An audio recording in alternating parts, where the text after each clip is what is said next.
from the program, and I'm going to ask Mr. Premier if he would say a few words to us, being as he graced us today. Good morning, brothers and sisters.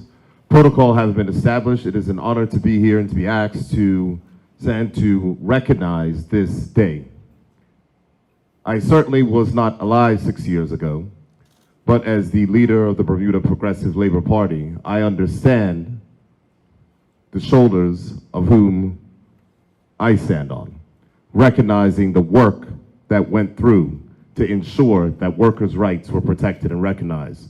Those persons who had to sacrifice for their families, those persons who had to risk their health and well-being, their employment. And so, as I stand here today, I honor all of the families. I honor the ongoing struggle, because as members have said, there are still challenges that must be faced.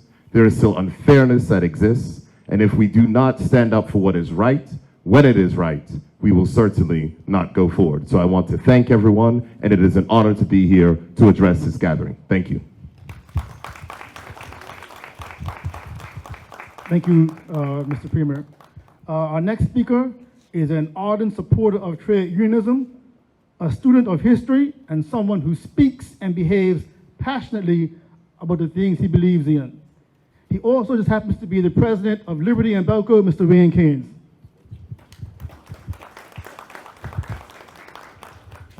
Good morning, everyone. We often hear the terms, we stand on the shoulders of giants. That is apropos today because when I look in the audience, I see giants. And not only do we standing on the shoulder of giants, I see modern day giants as well. I would like to acknowledge and I'd like to stand all the brother and sister unions that are present today. Brother Thomas, good to see you. Can all our brother and sister unions from all over our United Union Congress, can you all please stand up, please?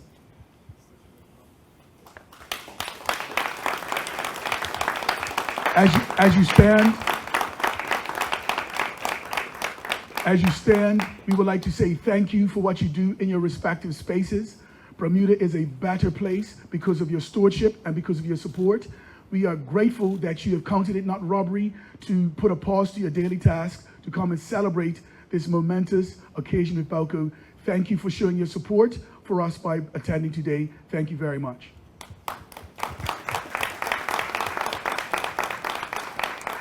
I'd like to ask the Belco senior leadership team, all the directors to stand, please. Just want everyone to have the opportunity to see the Belco leadership team. Thank you very much.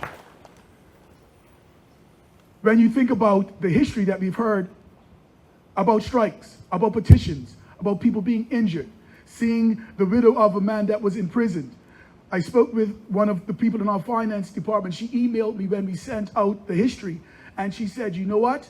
I just learned that my grandfather was one of the people's names that were on the list. There is a lot of history in our country, a number of people that have made great sacrifices for where we are today. I do not think that in 1965, anyone could have imagined Wayne Michael Caines being the president of Belco in Bermuda. That is a significant forbearing of where we were to where we are today, and that is not lost to me. I count it a distinct privilege and honor for the last 4 years to lead this dynamic team. It is my prayer that at all times I will hold the ideals that were fought for, the ideals that men went to prison for, and the ideals that we all struggle for every day. To Kevin and the union, at times at the table, we are talking and the conversations are difficult. Understand, even in those difficult conversations, the leadership team respects the position of the union. We respect that sometimes at the table we have conversations and the conversations are difficult. One thing that is never lost on that leadership team, that we're doing everything in the best interest of Belco, but more importantly, we're doing the things that are in the best interest of the people of Bermuda. Together, we can accomplish anything. And I'll say that again. When the management team and the union have disagreements, we must work through them together. And I believe that no matter what the issue is, the table must always be open for us to negotiate, for us to talk, and for us to work through things together.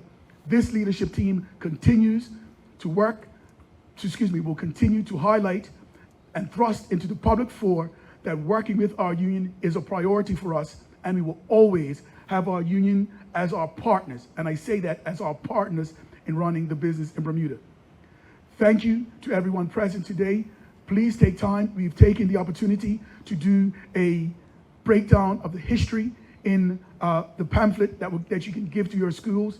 We plan to take this and go on a road show to the local high schools with Mr. Birmingham, with people from the union, from our ESTU, with some of our executives, and tell this story so our generations could understand from whence we've come.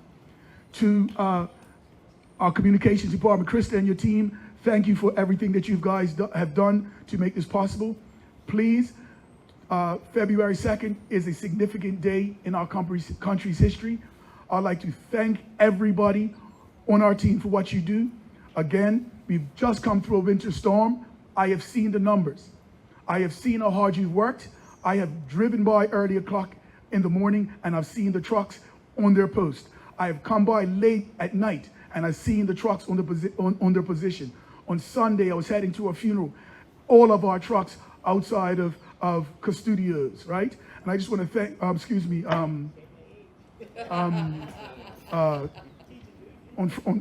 right next to on the end of Church Street. Thank you to everybody. Thank you to everybody for coming out. It's really important that we celebrate these momentous occasions. Tashi, it's good to see you as a trade unionist. I know that the last meeting, but I just want to publicly affirm you. I appreciate your hard work. I appreciate your stewardship. Even in our difficult times, I know that you stand for fighting for what's right for trade unionism, and I feel it important for me to acknowledge you publicly. Thank you, everybody. I appreciate everyone's support.